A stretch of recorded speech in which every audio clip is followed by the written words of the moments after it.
Ahsanallahu alaykum. Swala 9 inahusiana na kusoma Baqara nyumbani.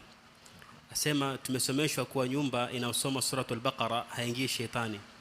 Je, usomaji huo unatakiwa ufanyike kwa kikao kimoja au inaruhusiwa kugawa kwa sehemu ai ajza kwa siku tofauti kutokana na urefu wa sura?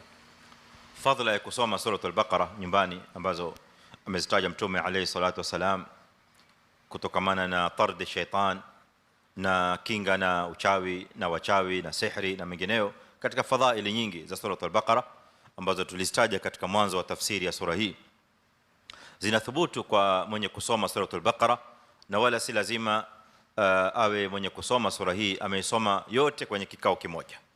Anaruhusiwa kugawanya, aweza kusoma juzuu leo, juzuu kesho, safha kadhaa katika kikao kimoja, safha zingine katika kikao kingine, kwa kiwango ambacho kinanasibiana na uwezo wake, wala si lazima kusoma sura yote katika kikao kimoja, na fadhila inapatikana vile vile insha Allah taala. Naam.